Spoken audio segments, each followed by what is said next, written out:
nous ouvrons la parole de Dieu, s'il vous plaît, dans l'épître de Paul aux Galates. Nous sommes toujours dans le chapitre 5. La lecture que je vais faire aujourd'hui, je vais reprendre à partir du verset 16 et nous allons lire jusqu'au verset 26, mais on se centrera sur le verset 22 et 24. Donc la parole de Dieu dit ainsi, Galates 5, verset 16.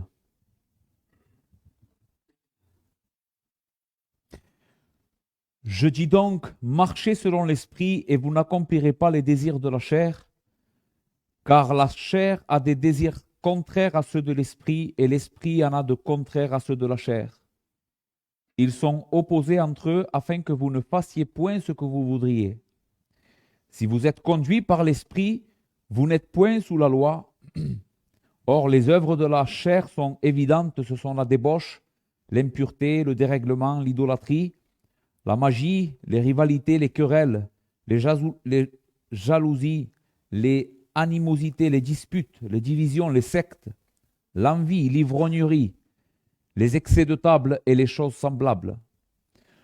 Je vous le dis d'avance, comme je l'ai déjà dit, que ceux qui commettent de telles choses n'hériteront point le royaume de Dieu. Mais le fruit de l'esprit, c'est l'amour, la joie, la paix, la patience, la bonté, la bienveillance, la foi, la douceur, la maîtrise de soi. La loi n'est pas contre ces choses. Ceux qui sont à Jésus-Christ ont crucifié la chair avec ses passions et ses désirs.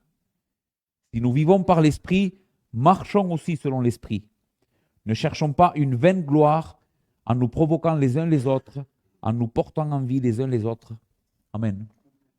Je voudrais, s'il vous plaît, faire une parole de prière avec vous. Vraiment, j'ai besoin de la grâce de Dieu aujourd'hui.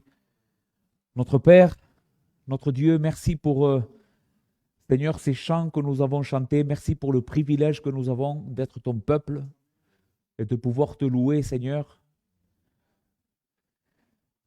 Seigneur, viens maintenant par ta parole, Seigneur, viens par ton esprit convaincre nos cœurs de la vérité, nous transformer, Seigneur. Donne-nous du zèle pour toi aujourd'hui.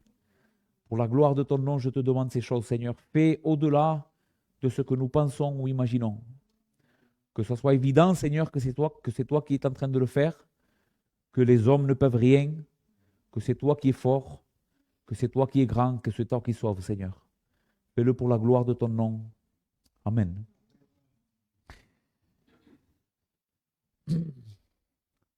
Je pense que tous ici, on connaît l'histoire de Peter Pan. Vous vous souvenez? L'histoire de Peter Pan. C'est vraiment un dessin animé, une histoire que j'aimais beaucoup quand j'étais jeune, plus petit. J'ai vu ce film et ce dessin animé plusieurs fois. Donc, je ne sais pas si vous vous souvenez de l'histoire de Peter Pan, mais qu'est-ce que c'est l'histoire de Peter Pan? Eh bien, c'est un jeune homme qui vit dans le monde... non? Le monde imaginaire, exactement. Il vit dans le monde imaginaire et le dessin animé commence par Peter Pan qui rentre dans la chambre, qui vient dans ce monde, dans notre monde, qui rentre dans la chambre de petit enfant qui habite à Londres pour recoudre son ombre, parce que son ombre s'échappe de lui. Et finalement, après des événements, on voit qu'il va convaincre Wendy et ses frères de venir avec lui dans le monde imaginaire. Mais dans ce monde imaginaire, il y a quelque chose de particulier. Qu'est-ce que c'est qui est particulier? C'est que les enfants ne grandissent pas. C'est ça qui est particulier dans le monde où Peter Pan et ses amis habitent. On ne grandit pas, donc on reste toujours enfant et c'est quelque chose de bien, on va dire, dans ce monde-là. Mais est-ce que c'est la réalité, ça? Est-ce que dans notre monde, c'est quelque chose de bien que les hommes ou les femmes ne grandissent pas? Non. Ce n'est pas normal si on ne grandit pas dans notre monde. Il nous faut grandir. Eh bien, c'est de ce que je voudrais vous parler aujourd'hui. Notre texte, où nous sommes parvenus dans l'Épître aux Galates, va nous parler de la croissance spirituelle. Des fois, on emploie pour parler de la croissance spirituelle de la sanctification. Je pense que sanctification est un mot que vous connaissez plus que croissance spirituelle. Donc, qu'est-ce que c'est la sanctification? C'est grandir. La sanctification, c'est grandir. Mais qu'est-ce que c'est grandir? Eh bien, grandir, c'est porter du fruit. C'est ça dans les Écritures. Grandir en sanctification, c'est aussi un synonyme de porter du fruit. Écoutez ce que Jean 15, verset 8, la Bible dit, c'est Jésus qui parle, « Si vous portez beaucoup de fruits, c'est ainsi que mon Père sera glorifié et que vous serez mes disciples. » Si vous portez beaucoup de fruits, c'est ainsi que Dieu sera glorifié et que réellement, comme le disait Tony tout à l'heure, on verra que vous êtes vraiment mes disciples. Ok, donc grandir, c'est porter du fruit. Mais qu'est-ce que c'est porter du fruit? Porter du fruit, ce n'est pas les dons de l'esprit. Ce n'est pas ça. Je suppose que certains d'entre vous commettent cette erreur. Moi aussi, j'ai pensé comme ça souvent. Porter du fruit, c'est prêcher l'évangile aux autres. Porter du fruit, c'est avoir des dons, c'est parler en langue, c'est prophétiser. Non. Ce n'est pas ça, porter le fruit. Ça, ce sont les dons de l'esprit. D'accord? Le fruit de l'esprit, c'est ce qui va être notre message aujourd'hui. On va voir le fruit de l'esprit. Le fruit de l'esprit dans la Bible, c'est le caractère chrétien. C'est ça, porter du fruit. Porter du fruit, en d'autres mots, c'est être transformé à l'image de Jésus-Christ. Donc, je résume ce que j'ai dit. Nous devons grandir. Grandir, c'est porter du fruit. Et porter du fruit, c'est être transformé en la même image que Jésus-Christ. Regardez ce que dit Romains 8, verset 29. Car ceux qu'il a connus d'avance, il les a aussi prédestinés à être semblables à l'image de son Fils, afin que son Fils soit le premier-né de beaucoup de frères. Les frères, le fait que la Bible dise que Dieu nous a prédestinés à être semblables et à porter l'image de son Fils, résume le plan de Dieu dans le salut. Dieu nous a sauvés pour qu'au final de ce salut, quand Dieu terminera ce salut, à la glorification, on ressemble à Jésus. On soit comme Jésus.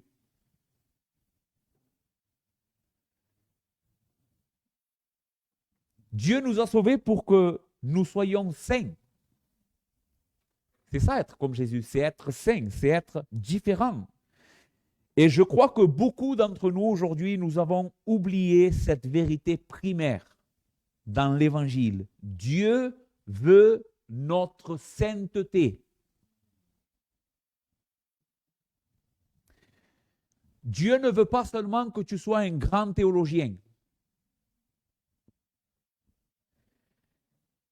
Dieu veut ta sainteté.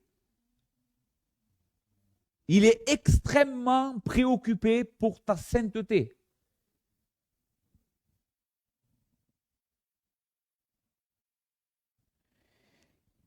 Et si Dieu veut ta sainteté, si Dieu considère que cela est très important, eh bien cela devrait l'être pour toi aussi. Nous devrions être des personnes préoccupées, zélées pour la sainteté. Et quand je parle de sainteté, je parle bien sûr de nous séparer du péché. Et c'est de ça que je suis en train de parler. Et on va voir d'autres choses aussi. Mais considère cette question. Depuis que tu connais les doctrines de la grâce, est-ce que tu t'attaches aux détails de la sainteté? Ou la sainteté pour toi c'est quelque chose en gros? Je suis sauvé par grâce. Je veux être saint, mais de manière générale. Ou est-ce que tu es quelqu'un qui voit la sainteté et qui désire même les détails de la sainteté? Ces petits détails dans ma vie me gênent. Je veux les changer. Et est-ce que tu es préoccupé par la sainteté? Réellement, je te pose cette question. Et c'est une question importante à laquelle tu dois répondre aujourd'hui. Et j'espère vous enseigner. Mon but aujourd'hui, vraiment, les frères, c'est que nous soyons zélés pour la sainteté. J'aimerais qu'on parle de nous comme des personnes qui abusent. Eux, ils abusent. Ils veulent tellement être saints que vraiment, non, c'est pas ça la religion. Vous êtes trop radical. Eh bien, ça serait bien qu'on parle de nous comme des personnes radicales.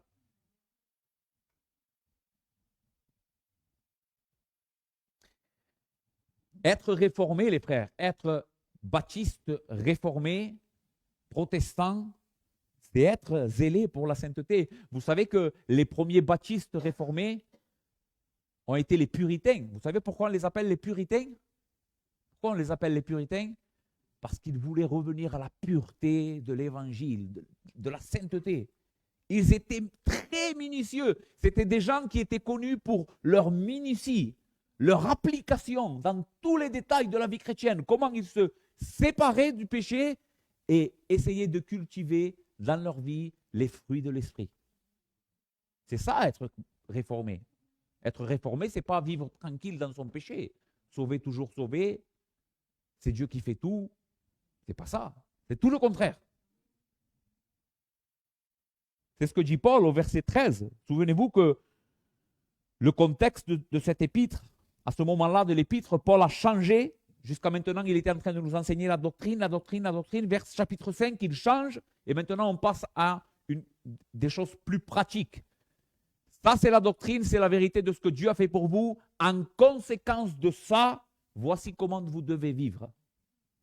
Verset 13 du chapitre 5. Frères, vous avez été appelés à la liberté. Nous sommes libres en Christ, justifiés par la foi. Seulement, ne faites pas de cette liberté un prétexte de vivre selon la chair. Mais rendez-vous vous-même par amour, serviteurs les uns des autres. Je l'avais dit déjà quand j'avais prêché ce texte, que c'est presque paradoxal ce que Paul fait ici. Nous sommes libres et en même temps, il emploie une parole dans le même passage qui nous dit nous sommes esclaves, doulos. Frère, nous sommes libres en Christ, mais nous sommes esclaves de l'amour et de la vérité. Nous sommes libres en Christ, mais pas pour pécher. Mais nous sommes esclaves maintenant de la sainteté et de la justice.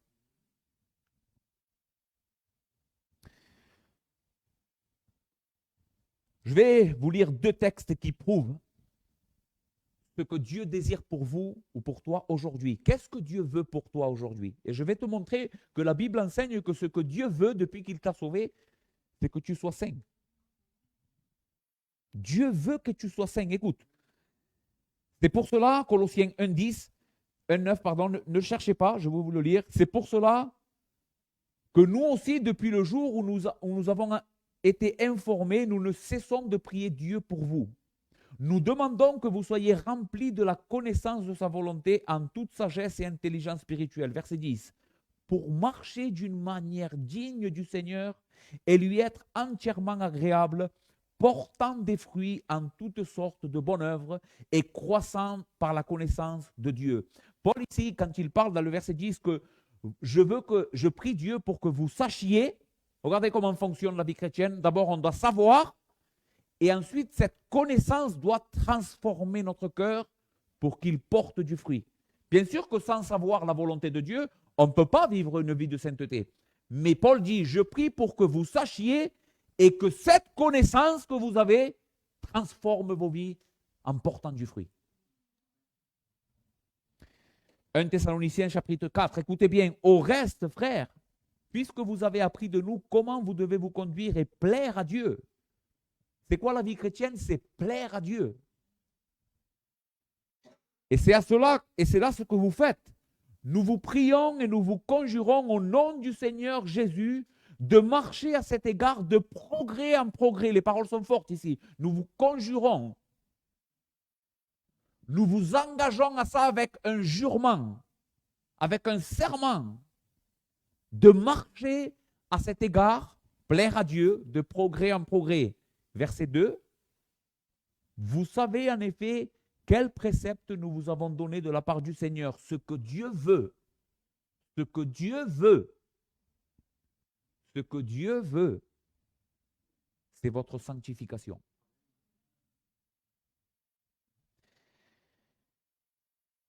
Ne te trompe pas. Écoute, ne te trompe pas. Sans la sainteté, nul ne verra le Seigneur.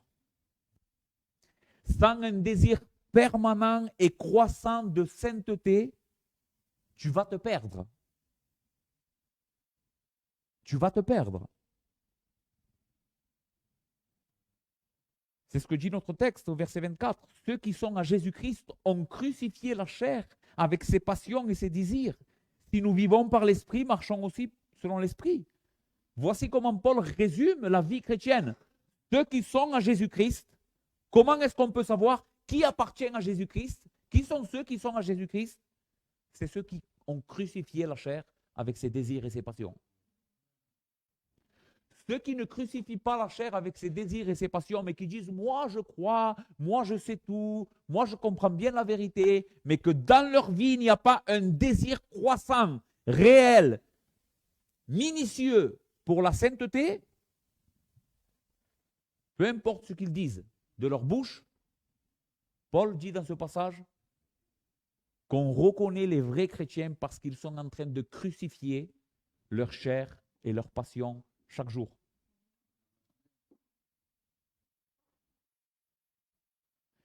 Ils ne se complaisent pas. Écoute, ils n'excusent pas. Ne mettent pas la faute sur cela ou cela. Voilà pourquoi je n'arrive pas à avancer dans la vie chrétienne. C'est parce que ça, c'est comme ça. Si je ne suis pas en train de faire de grands progrès dans ma vie de sanctification, c'est à cause d'eux. Non. Ce sont des hommes et des femmes radicales avec leur péché. Radicales dans leur soif de sainteté. Radicales. Est-ce que c'est ce qui te caractérise à toi? C'est ça qui te caractérise?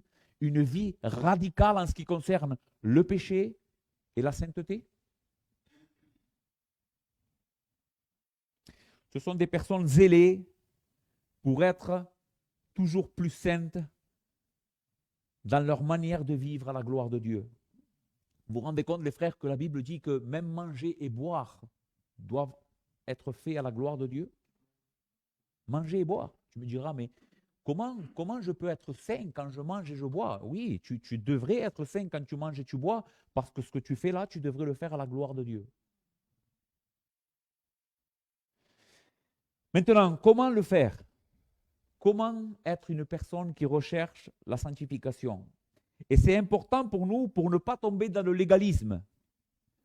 D'accord? Parce que chercher la sanctification, il y a une manière de chercher la sanctification qui n'est pas une manière légaliste, qui n'est pas une manière d'être sauvé par les œuvres. Il y a une bonne manière de désirer la sanctification, d'être ardent pour la sanctification. Et c'est ce que je voudrais partager avec vous à partir de ce dimanche. Peut-être que nous allons être pendant 2 ou 3 dimanches sur ce texte. Mais voici de quoi on va parler. À partir de ce dimanche, on va parler de la vie de sanctification et comment bien le faire. Comment bien le faire. Donc, c'est ce que nous allons voir aujourd'hui. Qu'est-ce qu'est la véritable sanctification? Et j'espère que vous allez comprendre que ceci est une œuvre de Dieu. C'est la première chose que je veux vous enseigner au sujet de la sanctification et que notre texte enseigne. La sanctification est une grâce. Ce n'est pas on est sauvé par grâce, après on vit par les œuvres et après on est sauvé par grâce. C'est faux. On est sauvé par grâce, on est justifié par grâce, on est sanctifié par grâce, on est glorifié par grâce. Du début à la fin, c'est la grâce de Dieu et son amour pour les pécheurs. D'accord? Du début à la fin. OK. Mon premier point, c'est comment cela fonctionne. Comment la sanctification fonctionne. Lisez avec moi le verset 22. Mais le fruit de l'esprit, c'est l'amour, la joie, la paix, la patience, la bonté, la bienveillance, la foi, la douceur, la maîtrise de soi. Même si Paul, ici, dans notre passage, est en train de parler du fruit, ici, qu'il y a dans notre vie chrétienne, c'est bien de la doctrine de la sanctification qu'il est en train de parler. La Bible emploie plusieurs manières de parler de ça. Elle emploie la sanctification, elle emploie la régénération. Vous savez, quand on dit nous avons été régénérés, on est en train de parler de la nouvelle naissance, mais Dieu continue à régénérer nos vies. Être régénéré, c'est être transformé. Il y a des choses dans nos vies qui sont en train d'être régénérées, qui sont en train d'être changés. OK? Donc, sanctification, porter du fruit, régénération, transformation, renouvellement de l'esprit, toutes ces choses sont en train de parler de la même chose, de la sanctification progressive. Et permettez-moi de faire quelques remarques générales à ce sujet. OK. La première chose que je voudrais dire au sujet de la sanctification, c'est que cela nous concerne tous ici. Cela peut-être tu te dis pourquoi il dit ça? Parce que tu pourrais avoir le risque de penser, oui, mais être saint, c'est pour les autres. C'est pour ceux qui sont très spirituels.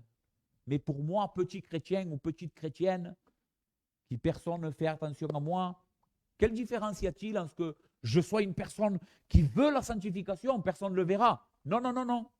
Ne pense pas comme ça. Dieu, oui, te voit. Dieu te voit. Donc, la première chose, c'est que la sanctification ne t'exclut pas aujourd'hui. Tout ce que je vais dire, c'est pour toi. Tout. La sanctification nous concerne tous. Deuxièmement, comme je l'ai dit, c'est un fruit, d'accord? Et je suis en dette aujourd'hui avec David Vaughan, parce que j'ai écouté cette semaine une prédication qui m'a beaucoup aidé à ce sujet. Et la sanctification, dans notre passage, c'est un fruit. Vous êtes d'accord? Le fruit de l'esprit. OK. Quand on plante un arbre fruitier dans son jardin, à quoi il sert? À porter du fruit. Mais ce fruit, après, qu'est-ce qu'on en fait? Il alimente. D'accord? C'est-à-dire que le fruit doit servir pour les autres aussi. D'accord? OK. La sanctification, d'accord? Ce n'est pas quelque chose pour toi. Dans quel sens je dis ça? Vous savez qu'il y a une philosophie et le monde prône beaucoup ça. Il faut que nous soyons des hommes accomplis. Recherche ton bien-être personnel. Et les gens essayent de se transformer, d'être des meilleures personnes pour eux, pour se sentir mieux eux. D'accord?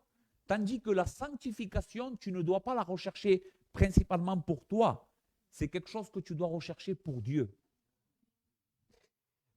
Qu'est-ce que je suis en train de dire? La sanctification doit toujours avoir comme but de glorifier Dieu. Pourquoi je dois chercher avec acharnement à être un homme saint, une femme sainte? Parce que je veux que Dieu soit glorifié. D'accord? La sanctification recherche la gloire de Dieu. Et deuxièmement, la sanctification cherche à bénir les autres. C'est un fruit que nous sommes en train de donner. Les autres en peuvent en manger, peuvent en jouir de ce fruit. Donc, quand tu cherches la sanctification, ne cherche pas à être une personne meilleure. Je vais être plus saint pour que les autres disent. Faux. Je veux être plus saint pour que Dieu soit glorifié. Et je veux être plus saint parce que je veux être une bénédiction dans ma famille. Je veux être une bénédiction dans mon église. Je veux être une bénédiction dans le monde. OK? Très bien. Troisième remarque au sujet de la sanctification, c'est le fruit de l'esprit.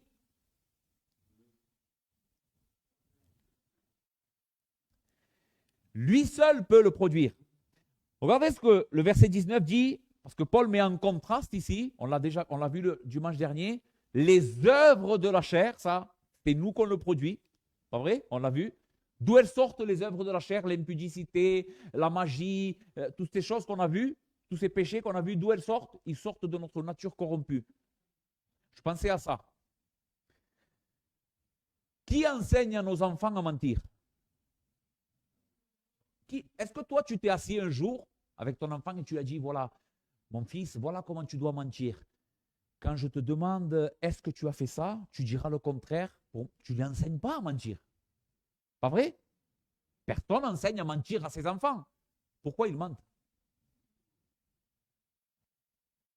Pourquoi quand tu prends un petit de 3 ans, à qui tu dis, fais attention, ne touche pas le pot de Nutella jusqu'à ce que je revienne. Tu t'en vas, tu reviens, il est tout plein de Nutella et quand tu rentres, tu lui as dit, tu as touché le pot de Nutella? Il te dit non. Qui lui a appris? Personne. Pourquoi? Parce que ça vient de lui. Les fruits de la chair, on n'a rien à faire pour qu'ils soient là. Ils sont automatiquement produits par notre chair. D'accord? Or, les œuvres de la chair, au pluriel, les œuvres de la chair, c'est nous qu'on les produit. Mais au verset 22, mais le fruit de l'esprit. Et ici, l'esprit, c'est l'esprit de Dieu. C'est esprit avec E majuscule. Mais le fruit de l'esprit. Les manifestations de la chair, c'est nous. Le fruit de l'esprit vient de l'esprit de Dieu et produit par lui à sa gloire. Ce n'est pas toi qui produis le fruit. Tu ne peux pas produire le fruit. Tu es dépendant totalement de Dieu pour que ce fruit puisse être présent dans ta vie. Ça va? Ok. Le fruit est composé de 9 aspects. Il y a 9 facettes, on va dire. Mais si vous regardez bien notre texte, il n'y a pas 9 fruits. Il n'y a pas 9 fruits. C'est le fruit au singulier. Il y a un seul fruit qui est manifesté sous 9 facettes. Ok. Qu'est-ce que cela veut dire? C'est la dernière chose que je veux dire au sujet de la sanctification. D'accord? Chose générale. Qu'est-ce que cela veut dire qu'il y a un fruit et 9 facettes? Cela veut dire que tu ne peux pas prétendre à une facette du fruit sans avoir les autres, puisque c'est le même fruit. Si tu as le fruit de l'esprit dans ta vie, alors tu vas avoir l'amour, la patience, la bonté, la bienveillance, la douceur, la maîtrise de soi, la patience. Tu ne peux pas dire, oui, mais moi, je veux que l'amour. La patience, je n'en veux pas. Ou je veux être doux, ou une femme qui est douce, et pas une femme qui est patiente, par exemple. Vous comprenez ce que je suis en train de dire? Le fruit, si vous êtes chrétien et que vous avez le fruit de l'esprit en votre vie, toutes les facettes qu'on va voir doivent être présentes. Bien sûr que chacun d'entre nous, on va devoir travailler plus ou moins dans des aspects de notre vie, parce que par nature, des fois, et ça c'est important les frères, par nature, vous savez que par nature, même des gens qui sont inconvertis sont patients. Mais ce n'est pas le fruit de l'esprit, ça. Parce qu'on pourrait dire, oui, mais les personnes qui sont pleines de douceur, c'est vrai, il y a des personnes douces qui n'ont pas Christ. Est-ce que c'est le fruit de l'esprit? Non. Parce que cette douceur n'est pas à la gloire de Dieu. D'accord? Quand il y a le fruit de l'esprit, les fruits sont pour la gloire de Dieu. C'est ce qu'on a dit tout à l'heure. La sanctification, on doit la chercher pour la gloire de Dieu. D'accord? Ok. Donc, quand il y a le fruit de l'esprit présent dans la vie d'un chrétien, ce fruit se manifeste par 9 facettes. Toutes doivent être présentes. Ok. Il y a 2 pôles dans la sanctification. 2 pôles. On pourrait parler de 2 colonnes importantes. Qu'est-ce que c'est la sanctification? Eh bien, Paul a mis en contraste ici les œuvres de la chair. La première chose qu'il faut faire dans la sanctification, qu'est-ce que c'est? C'est nous éloigner de tous ces péchés qu'on a parlé dimanche. Vous êtes d'accord avec moi? Chercher la sanctification, c'est s'éloigner de la débauche. Chercher la sanctification, c'est s'éloigner de l'impureté. Chercher la sanctification, c'est s'éloigner de tous les péchés que la Bible condamne. C'est ça, c'est s'écarter des péchés. Mais ce n'est pas que ça la sanctification.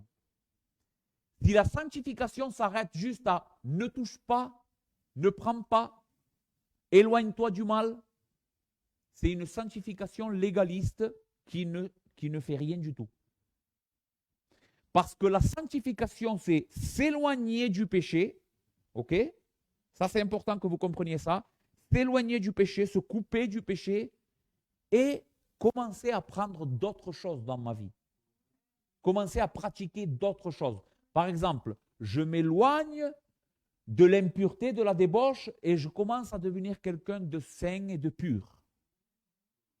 J'arrête d'être impatient et colérique pour être une personne aimante, remplie de bonté. Je cherche ça maintenant. Je ne suis plus colérique, je veux aimer. Et j'aime.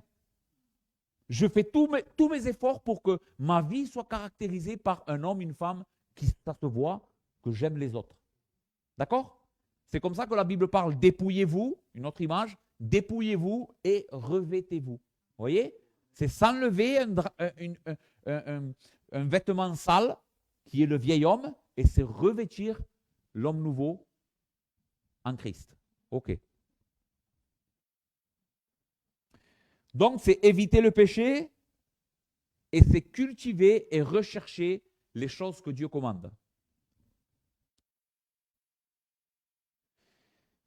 Je ne suis pas saint si juste je m'abstiens de certaines choses mauvaises. Attention les frères, parce que je crois qu'on a ça comme culture dans notre tête au sujet de l'évangile. Je suis saint parce que je ne fais pas ça. Je suis saint parce que je ne fais pas ça. Par exemple, si tu arrêtes de faire certaines choses, mais que ton cœur est un cœur rempli d'amertume, c'est vrai que peut-être tu ne fumes pas, tu ne bois pas, tu ne vas pas en boîte, tu fais attention où tu vas, mais ton cœur est plein d'amertume. Tu crois vraiment que tu es saint? Non, pas du tout.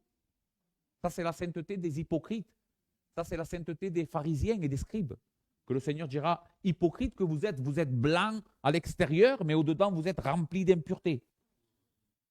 Non, on n'en veut pas de cette sanctification, on n'en veut pas, on la rejette. D'accord? La vraie sanctification, c'est dedans. C'est dedans, et Dieu le voit. C'est pour cette raison que tu dois chercher à être saint. Pas pour les autres, pour Dieu. Pour Dieu. Sois saint pour Dieu. Ok.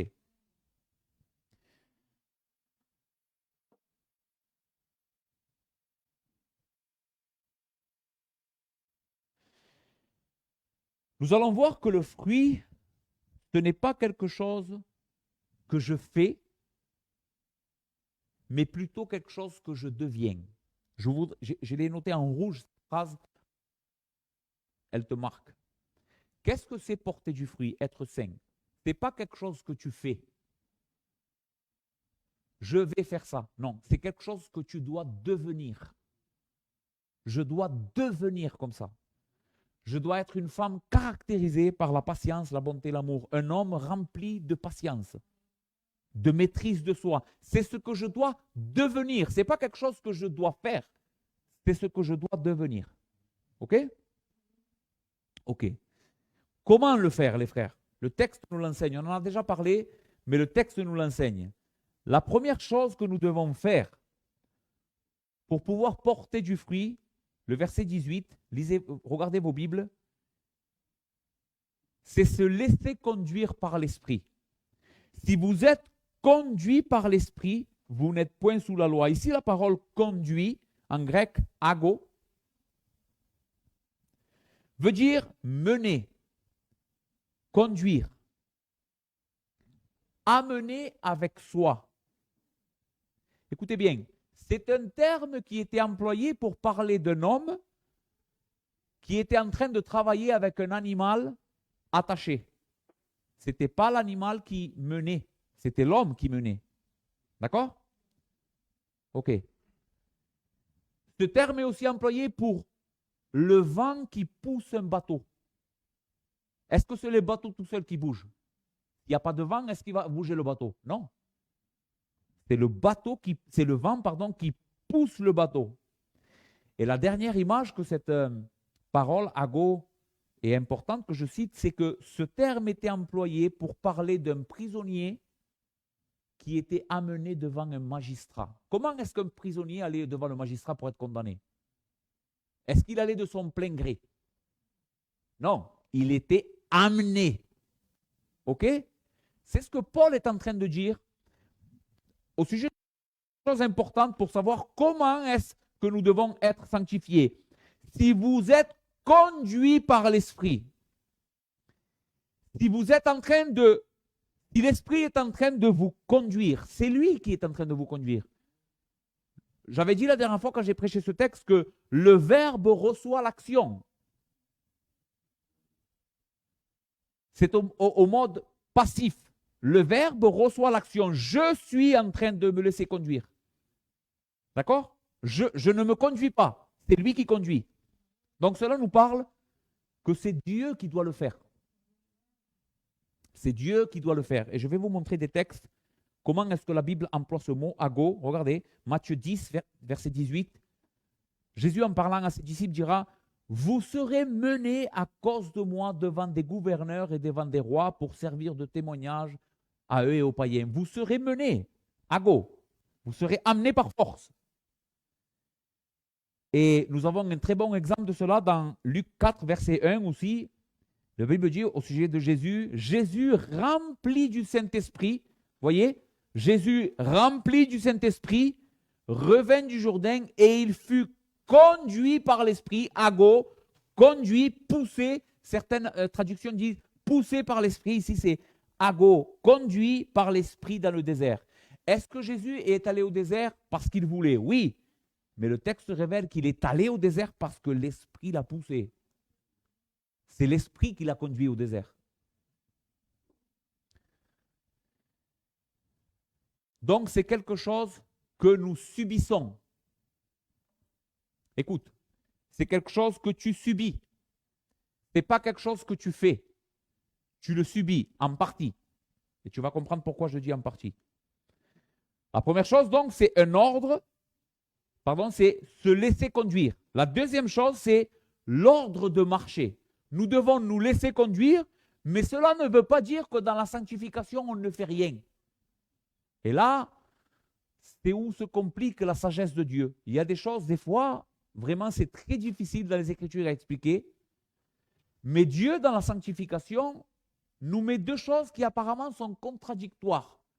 Si ce que je viens de dire est vrai, c'est quelque chose qu'on subit, comment est-ce possible qu'en même temps Dieu nous donne l'ordre de marcher? C'est qui le fait? Dieu ou moi? Oui. C'est Dieu et toi.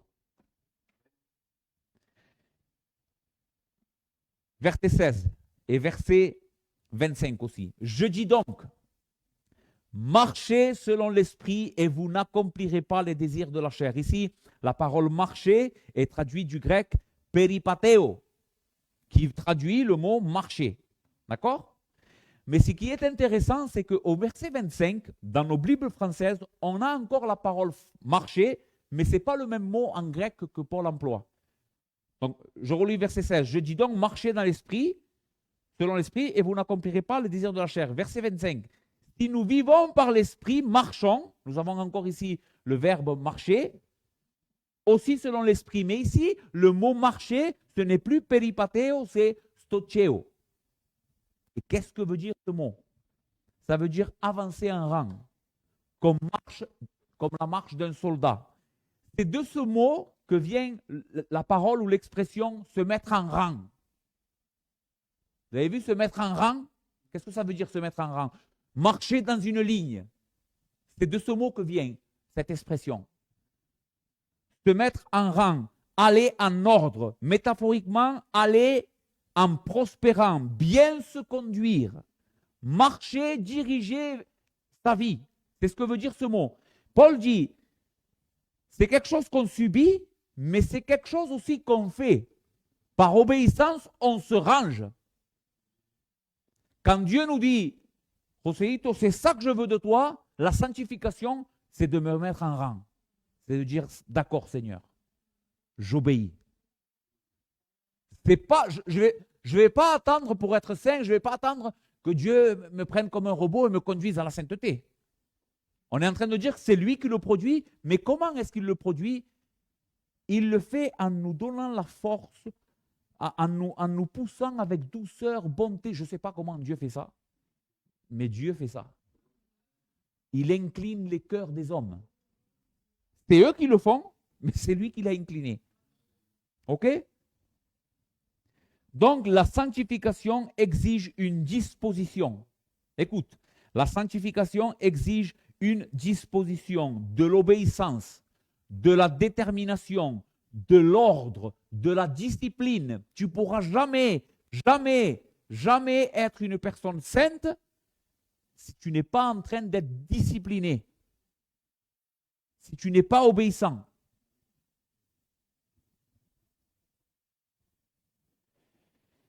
Ok, nous avons vu comment cela fonctionne. Il y a certainement d'autres choses à dire, mais j'ai essayé de vous dire déjà certaines choses à ce sujet.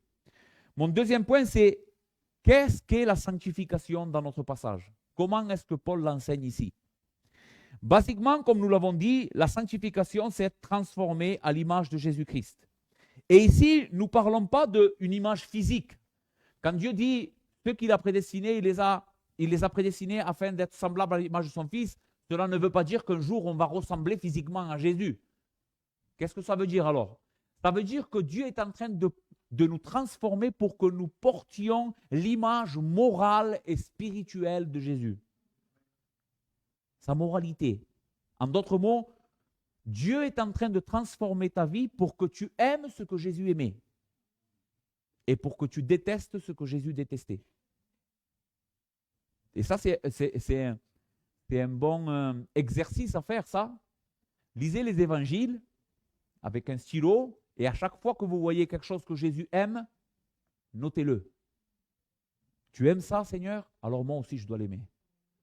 Et quand vous voyez quelque chose que Jésus n'aime pas, notez-le. Et dites, Seigneur, si toi tu n'aimes pas ça, moi aussi je ne veux pas l'aimer. Parce que c'est ça la sanctification. C'est être transformé à l'image de Jésus-Christ. C'est pour cela que Paul décrit le fruit comme des vertus morales. Vous avez vu? Qu'est-ce que c'est le fruit? C'est l'amour, la paix. C'est des vertus morales et spirituelles.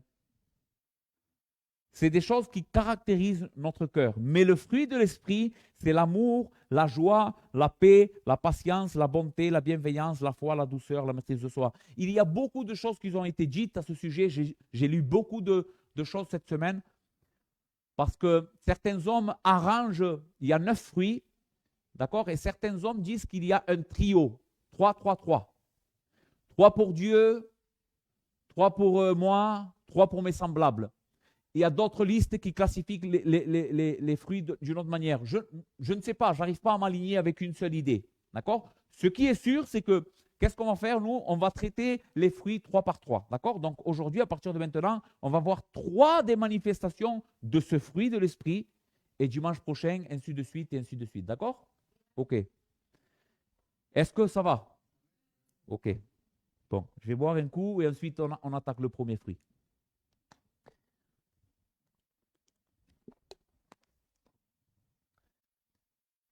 La première manifestation du fruit de l'esprit dans notre passage, c'est l'amour.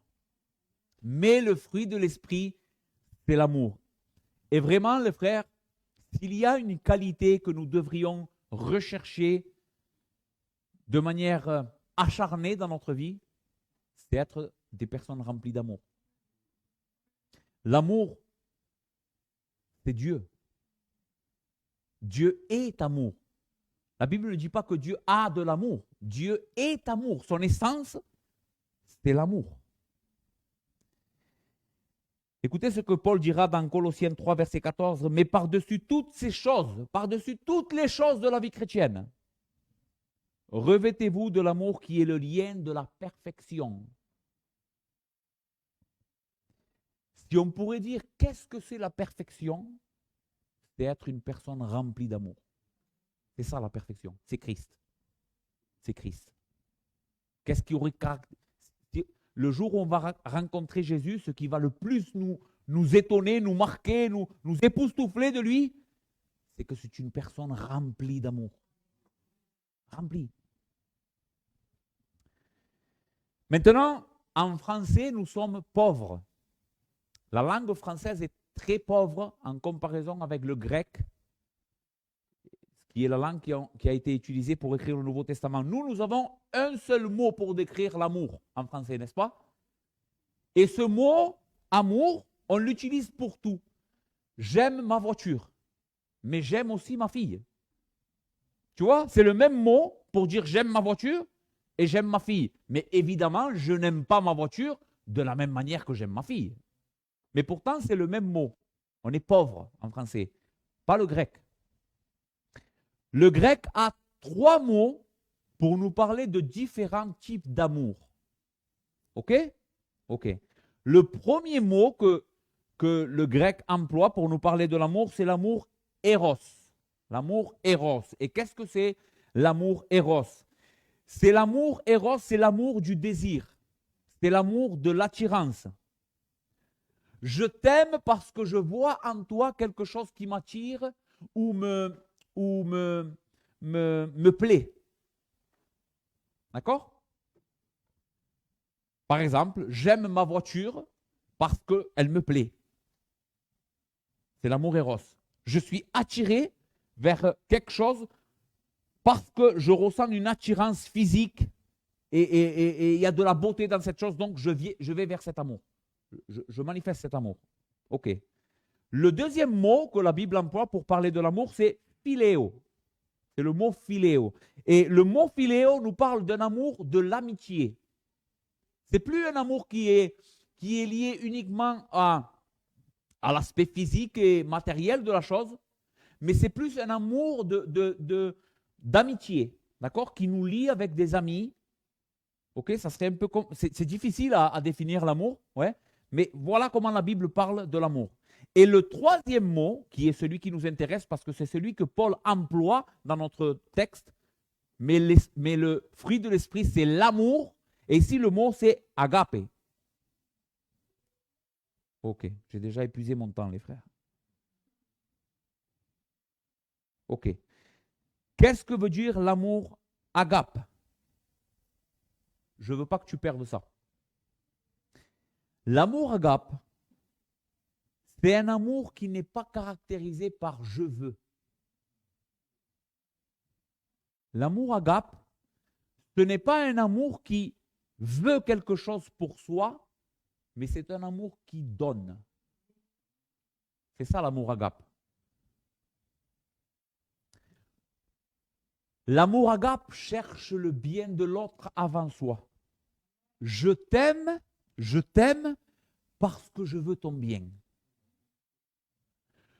Je veux t'aimer, toi, parce que je veux que tu sois bien, parce que je veux que tu prospères. Même si cela me coûte quelque chose à moi.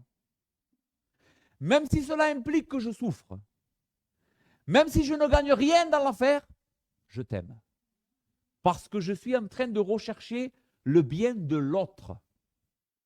D'accord? Et cet amour, les frères, c'est l'amour de Dieu. Ça, c'est l'amour de Dieu. C'est l'amour qui vient d'en haut. Car Dieu a tant aimé le monde. Qu'est-ce qu'il a fait, Dieu? Parce qu'il a aimé le monde, il a donné. Vous voyez? Dieu n'a pas cherché un profit quand il a donné son fils.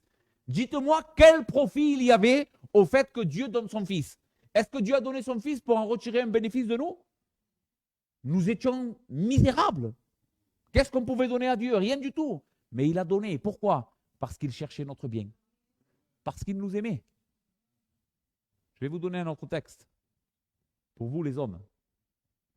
Marie, aimez vos femmes comme Christ a aimé l'Église et s'est livré lui-même pour elle. Ici, encore une fois, nous avons un très bon exemple de qu'est-ce que c'est l'amour agape. Marie, aimez vos femmes, non pas parce que vous trouvez en elles le retour de votre amour, non pas parce que vous voulez que cette femme vous serve, vous voulez que cette femme soit soumise à vous. Non. Marie, aimez vos femmes sans aucun bénéfice, de manière sacrificielle. Comment? De la manière comment Christ a aimé l'Église et s'est livré pour elle. Jésus a tout perdu pour son Église. Il a tout perdu. Il s'est dépouillé de sa gloire, il est venu mourir sur un bois maudit, il est descendu jusqu'au plus bas. Pourquoi il a fait ça? Quel bénéfice il avait encore une fois? Aucun. Il l'a fait parce qu'il voulait bénir son épouse, afin de la sanctifier et de la présenter devant Dieu, une épouse sainte, magnifique, sans rides. C'est comme ça que la Bible nous dit d'aimer nos épouses. Nous devons les aimer, non pas en vertu des qualités qu'on voit, mais pour les rendre belles. Notre amour doit couvrir leurs fautes. Notre amour pour elles doit pardonner leurs fautes et chercher son bien. Quand je vois mon épouse qui est impatiente avec moi, qui est méchante avec moi, c'est pas grave, je continue à l'aimer. Jusqu'à ce que cet amour puisse transformer son cœur et dire, mon mari m'aime quand même quand je suis comme ça. Et il n'y a pas de plus grand, écoutez bien, il n'y a pas de plus grande puissance Les frères, il n'y a pas de plus grande puissance pour transformer un cœur que l'amour. Qu'est-ce qui t'a changé, toi, quand tu as compris l'évangile? C'est que tu as compris que Dieu t'aimait. Ça a défait toutes les barrières, tous les préjugés, toutes les pensées que tu avais sur Dieu. Quand tu as compris que Dieu t'aimait, ton cœur a explosé. Comment c'est possible que tu m'aimes? Eh bien, c'est ce que fait l'amour avec les autres. L'amour agape. Je vous pose une question, les frères, une question très importante. Combien es-tu prêt à perdre pour les autres? Combien es-tu prêt à perdre pour les autres? Pour ta famille, pour ta femme, tes enfants, pour ton église. Tu aimes l'église? Eh bien, aimer l'église au travers du fruit de l'esprit, ce n'est pas aimer l'église parce que tu es en train de retirer un bénéfice de cette église, mais c'est aimer l'église parce que tu veux l'avancement. Et même si cela te coûte quelque chose, tu le donnes. Ça peut te coûter ton temps, ton énergie, ton argent. Oui, ton argent. C'est pas normal que tu viens à l'église, tu prétends aimer l'église et tu n'aides pas l'église avec de l'argent. Comment veux-tu que le royaume... Comment vous pensez qu'on a tout ça? Ça tombe du ciel? Non, c'est parce que les frères sont en train de donner. Le royaume de Dieu n'avance pas par magie. Le royaume de Dieu avance avec notre argent. Sais-tu que c'est le Seigneur qui te donne l'énergie pour te lever le matin et aller travailler? Tu sais que c'est le Seigneur qui t'a donné ton travail? Tu le sais ça? Il te bénit pour que tu sois à ton tour un moyen de bénédiction. Et un jour, les frères, vous rendrez compte, écoutez bien, de l'administration de votre argent. Le Seigneur vous dira, qu'est-ce que tu as fait avec tout ce que je t'ai donné? Tu n'es qu'un simple administrateur. Tu n'es pas propriétaire. Tu es administrateur. Tu gères. Tu gères ce que Dieu te donne. Ce n'est pas à toi. Demain, El Tony, il me donne 2000 €, il me dit, Rousselito, gère-le. Voilà. Fais les choses bien avec ces 2000 €. Je vais faire les choses avec ces 2000 €, pas en disant, c'est mon argent, je vais m'en aller en vacances avec mes enfants et ma femme.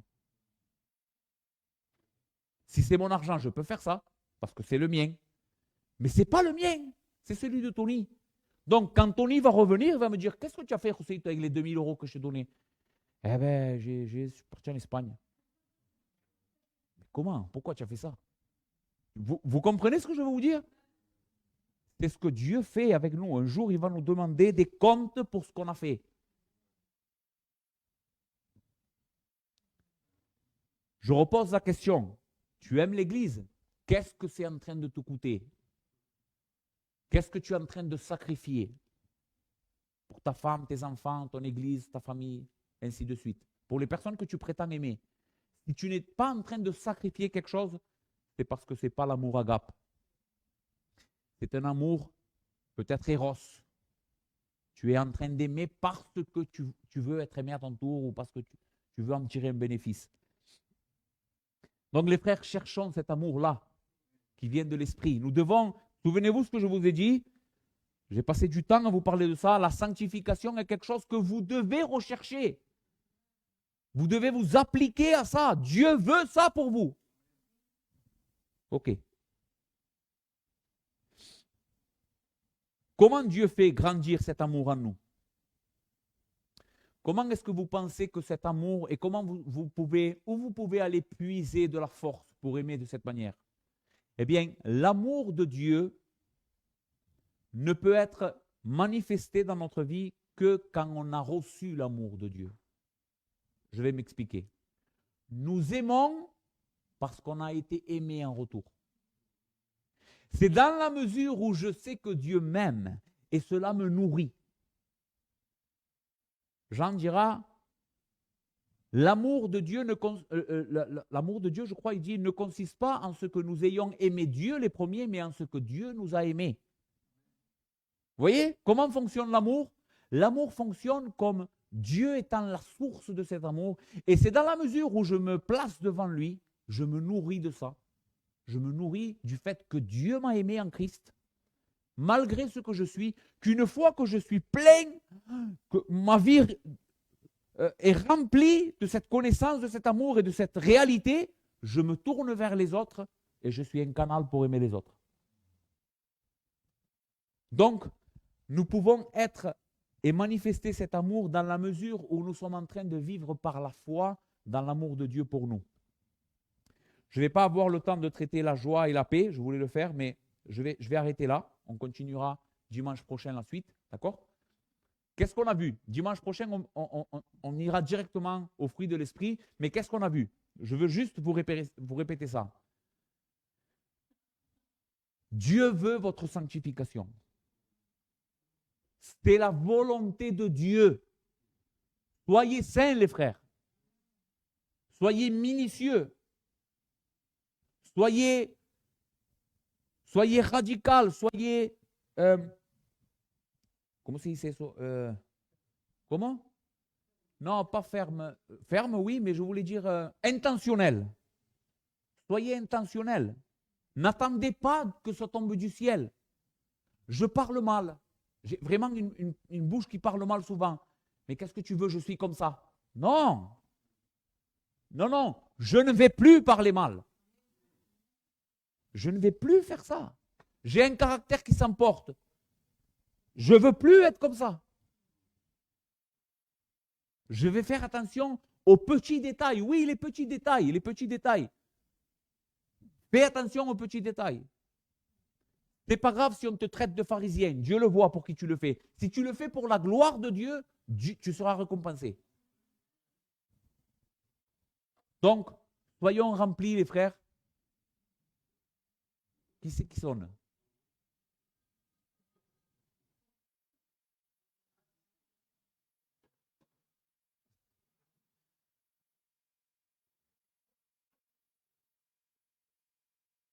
Ok. Je disais, soyez remplis de cet amour-là aussi. Et il faut que nous soyons radicaux pour ça, les frères. Vraiment. Je crois que notre Église, je dis ça, je ne dis plus rien. Le danger de la connaissance des doctrines de la grâce, c'est que souvent cela emporte les gens de l'autre côté. Quand on ne connaît pas bien l'évangile, on vit un salut par les œuvres un peu. D'accord? Mais quand on vient à connaître l'évangile de la grâce de Dieu, on a tendance à partir de l'autre côté et à dire c'est pas grave. Mais ça, c'est pas biblique, les frères. Aimer la sainteté comme on l'a recherché avant de connaître les doctrines de la grâce, aujourd'hui, on devrait le faire avec plus de force, en étant plus radical encore que ce qu'on l'était avant. Parce qu'aujourd'hui, on comprend que c'est par amour pour Dieu qu'on veut le faire. Pas pour que Dieu nous sauve, pas parce qu'on craint d'être perdu dans l'enfer, non. Mais je veux être saint, Seigneur, parce que je t'aime, parce que je comprends ce que tu as fait pour moi. Et ça devrait nous pousser à être plus radical encore qu'avant.